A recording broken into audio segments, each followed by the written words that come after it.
For 90 minutes, a 6-month-old baby boy lay dying.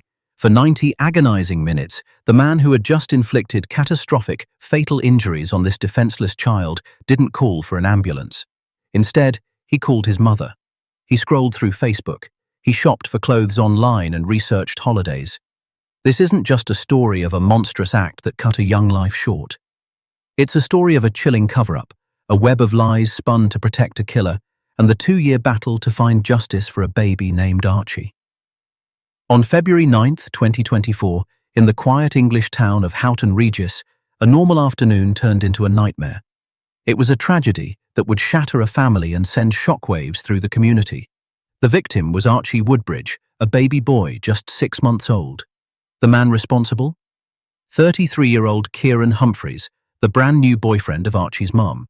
He was supposed to be caring for the infant, but instead, he committed an act of truly shocking and senseless violence. But his crime didn't stop there. What followed was a calculated conspiracy, a deliberate plot to blame the one person who was utterly innocent, Archie's grieving mother. This is the story of how that lie was built, how investigators tore it down piece by piece, and how a killer was finally sentenced to life in prison. For Archie's mother, Saskia Woodbridge, the relationship with Kieran Humphreys was only about a week old. The trial judge would later say that Humphreys had lavished attention on them, tricking the 19-year-old mother into believing he was a man who would genuinely care for her child. That misplaced trust is what set the stage for this tragedy. Saskia saw a caring partner. She had no way of knowing the man she'd just welcomed into her and her son's life was hiding a dangerous secret. And here's the most damning part, the detail that makes this betrayal so much worse. Humphreys was on bail for a completely separate allegation. A specific condition of that bail was crystal clear. He was forbidden from having any unsupervised contact with a child under 16. Every single moment he spent alone with Archie was a crime. It was a giant red flag, but one that was tragically invisible to Saskia. On the afternoon of February 9, 2024, believing her son was safe, Saskia went to a nail salon. She left Archie in the sole care of Kieran Humphreys at his friend's house, 39 Dolphin Drive. It was around 3:50 p.m. This decision, born from a trust he had carefully manufactured, would have heartbreaking consequences. She had entrusted her entire world to a man who was not only legally banned from being alone with her son, but who was also, according to the court, sleep-deprived from playing video games all night and about to lose his temper with a teething baby. What happened between 3:50 p.m. and 5:20 p.m. at that house was 90 minutes of horror and chilling cruelty. Left alone with a fussy baby, Kieran Humphreys snapped. In what a judge would later call an extreme loss of temper, he unleashed horrific violence on the defenseless 6-month-old. Medical evidence painted a devastating picture of Archie's final moments. Experts confirmed his injuries could never have been from an accident. Archie had suffered a catastrophic, fatal brain injury. He also had fractured ribs. The prosecutor explained that these injuries were most likely caused by Humphreys gripping Archie tightly and shaking him violently. But it's what Humphreys did next that is so disturbing. Faced with a dying baby, his first instinct wasn't to call 999. It wasn't to get help. It was to save himself. Instead of calling an ambulance, he phoned his mother, Sharon Humphreys. And as Archie's life hung in the balance, Humphreys' phone tells a story of pure detachment. In that 90-minute window, he was browsing Facebook. He was shopping for clothes. He was even looking up holidays. Just feet away, a baby was dying from injuries he had just inflicted, and he was casually planning a trip. That deliberate delay in seeking help was so unforgivable, it earned him a separate conviction for child cruelty. The whole charade only shifted when Kieran's friend, Sam Wyatt, got back home around 5:20 p.m. He saw Archie, and what he saw prompted him to get in touch with his partner, Karen Smith, who was with Saskia. When Saskia arrived back at the house, she walked into every parent's worst nightmare. She found her son completely blue, not moving and not breathing. But even then, they didn't call for help. Instead, they moved Archie. They took him from the scene of the crime to another house entirely, the home of Kieran Humphreys' grandmother. It was only from this second location that an ambulance was finally called, just before 5:30 p.m. Paramedics and police were there within the hour, but it was too late. Archie was rushed to the hospital, where he died later that evening, his life stolen nearly 2 hours after the assault. When paramedics and police arrived, the cover-up was already in motion.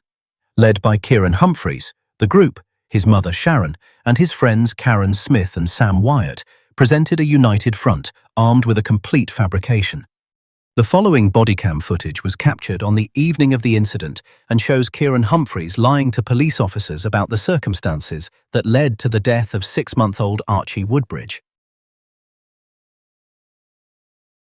Whenever something like this. No, that's all right. No, I wasn't even in the house at the time, so. Yeah. It's a stupid question, but how are you at the moment? All right. Me? Yeah. What do you mean? What's that? I'm all right, mate. I'm all right. He's making me look small. Stop standing next to me. Baby's not breathing. So what do you mean baby's not breathing? It's going white and it's cold, and so I pegged it down here. Yeah. I've done 2 fingers on his chest. 1, 2, 3, 4, 5. 1, 2, 3, 4, 5 about 30 times. Yeah. And I held his nose. Breathed obviously not covering his nose with my mouth, but I held like that. My mouth over his mouth. And then another second, 1 second later, I've done it again, but you can hear it. It was you can hear it was on his chest like mucus and that. So I was done it again a few more times and that, and then literally it's coming out of his nose, like pinkish, coming all over the floor in there. Come out of his nose, out his mouth. So I turned him on his side, tapped him a little bit. It come out more. Yeah. It was at first it was on the bed.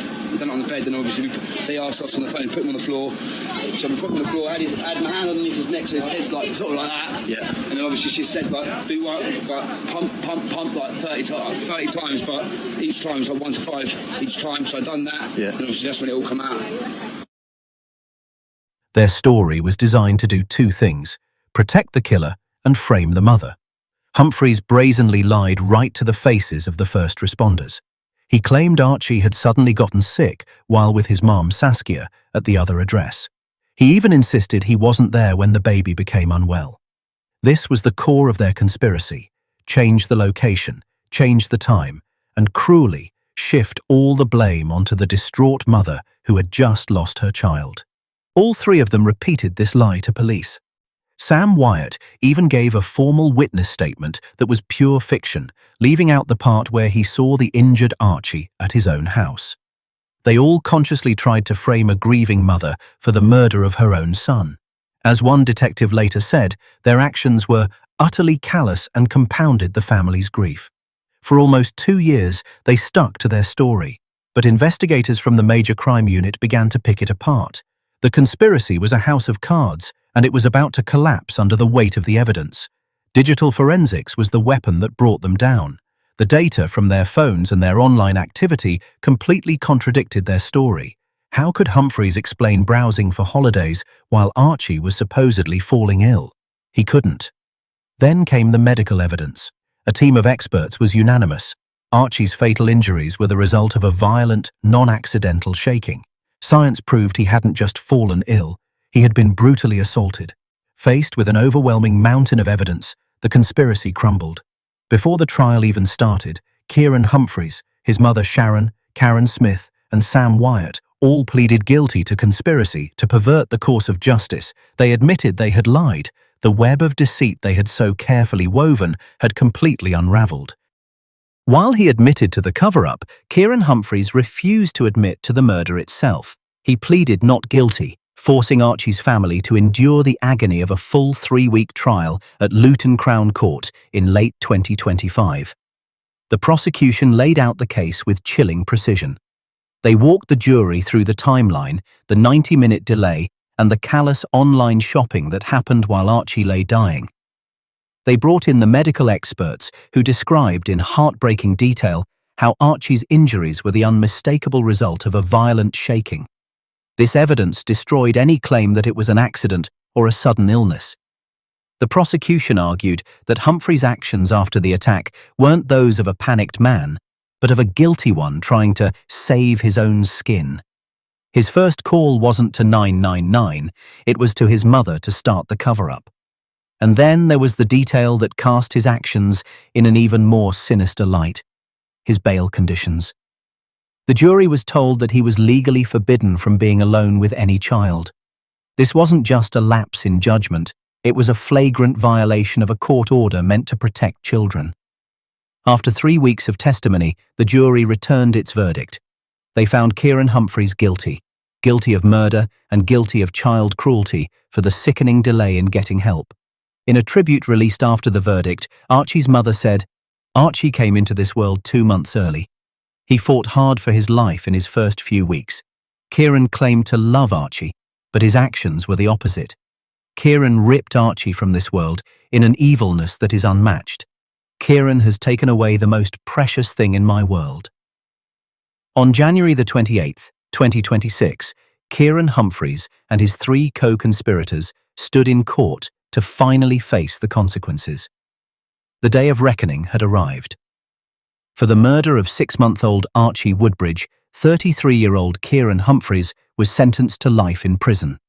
The judge ordered that he must serve a minimum of 21 years before he can even be considered for parole. In his sentencing remarks, the judge called the murder an extreme loss of temper, leading to severe violence perpetrated on a defenseless baby boy. Then he turned to the people who helped him lie. Karen Smith, 40, at whose home the murder happened, was sentenced to 12 months. And Sam Wyatt, 34, her partner who found Archie and still chose to lie, received 15 months behind bars. The message was clear. Lying to protect a murderer is a serious crime. The prosecutor, Shan Saunders, said, "This is a heartbreaking case. Despite convincing Archie's mother that he cared for her little boy, Kieran Humphreys violently cut his life short. Humphreys will now spend a long time in prison, but nothing can ever make up for the loss of Archie."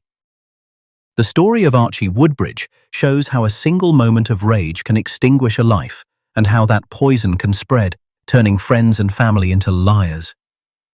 Kieran Humphreys didn't just kill a baby, he orchestrated a cruel deception to frame the boy's innocent mother just to save himself. He, his mother, and his friends chose loyalty to a killer over telling the truth for a child who could no longer speak for himself. For nearly 2 years, Archie's family endured the grief of his loss and the insult of the cover-up. Justice was delayed, but thanks to the tireless work of investigators who pieced together the truth, it was not denied. The life sentence finally holds Humphreys and his enablers accountable. But while the sentences bring legal closure, they can't bring Archie back. Nothing can undo the damage. Nothing can give back the 6-month-old boy who fought so hard for his life, only to have it stolen by a man who was supposed to be caring for him. The justice system has spoken, but the silence left by Archie's absence will last forever. The court gave its numbers: life, 21 years minimum, 15 months, 12 months, 9. But Archie Woodbridge was never a number. He was a 6-month-old baby who arrived early and fought hard to be here. A little boy who should have grown into first words, first steps, first birthdays, not headlines. And what makes this case so hard to sit with isn't only what was done to him, it's what happened after. The 90 minutes, the choices, the calls made to protect an adult, while a child had no voice at all. Justice may have finally caught up with the people responsible, but it didn't heal the shape of the loss, because nothing can fill the silence left behind when a life ends before it's even properly begun. So if you take anything from Archie's story, let it be this. Children don't get second chances at being protected. Adults do, and that's why the truth matters, every time. Thanks for listening. If you want to help keep Archie's name remembered, please leave a comment below, even if it's just one word. And if you'd like more stories told with care, facts, and respect for the victims, please subscribe, like, and share. Until next time, stay safe, stay kind, and keep listening for the Murmurs of Crime. Bye for now.